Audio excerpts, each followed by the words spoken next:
بسم اللہ الرحمن الرحیم۔ آداب یار دیکھنے والوں کی خدمت میں میرا سلام۔ کڑکتی دھوپ، برستی گرمی، زبان کانٹا، ہونٹ خشک، ٹھنڈا پانی دستیاب ہے، دروازہ مکمل بند ہے، کوئی دیکھنے والا بھی نہیں ہے، لیکن بندہ ایک گھونٹ بھی نہیں پیتا۔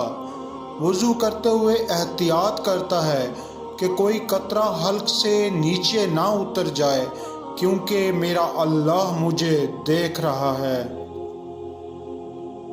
جو چیزیں صوفیاء کرام کو مراقبے سے نصیب ہوتی ہیں، ماہ سیام میں اللہ پاک اس دولت کو بانٹ دیتا ہے، نچھاور کر دیتا ہے، اور ایک تصور ہمارے ساتھ جڑ جاتا ہے کہ میرا اللہ مجھے دیکھ رہا ہے۔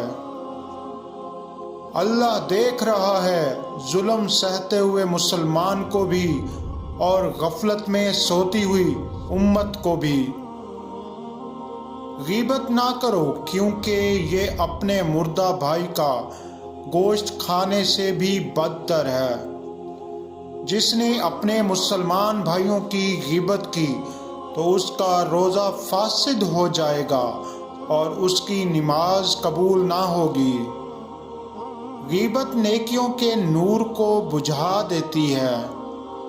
اللہ تعالیٰ نے ہر ابن آدم کے لیے زنا میں سے اس کا حصہ مقرر کر دیا ہے جس کو وہ لازماً مرتکب ہوگا۔ آنکھوں کا زنا دیکھنا ہے، زبان کا زنا بولنا ہے، چاہے یہ خواہش کرے اور شرمگاہ اس کی تصدیق کرے یا انکار۔ یتیم کا مال ناحق کھانا آگ کھانے کے مترادف ہے۔ جس نے کسی یتیم کی کفالت کی، خواہ اس کا تعلق ہو یا نہ ہو، وہ جنت میں ان 2 انگلیوں کی طرح میرے قریب ہوگا۔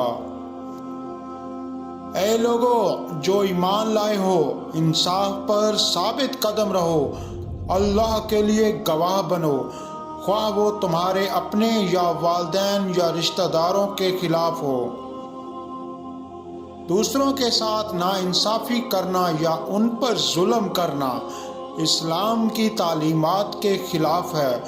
دوسروں کے ساتھ اپنی بات چیت میں ہمیشہ انصاف اور مہربانی کے لیے کوشش کرنا ضروری ہے۔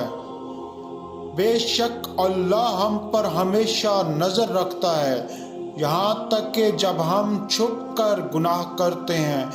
یہ راست بازی کے لیے کوشش کرنے اور اپنی غلطیوں کے لیے معافی مانگنے کی یاد دہانی ہے۔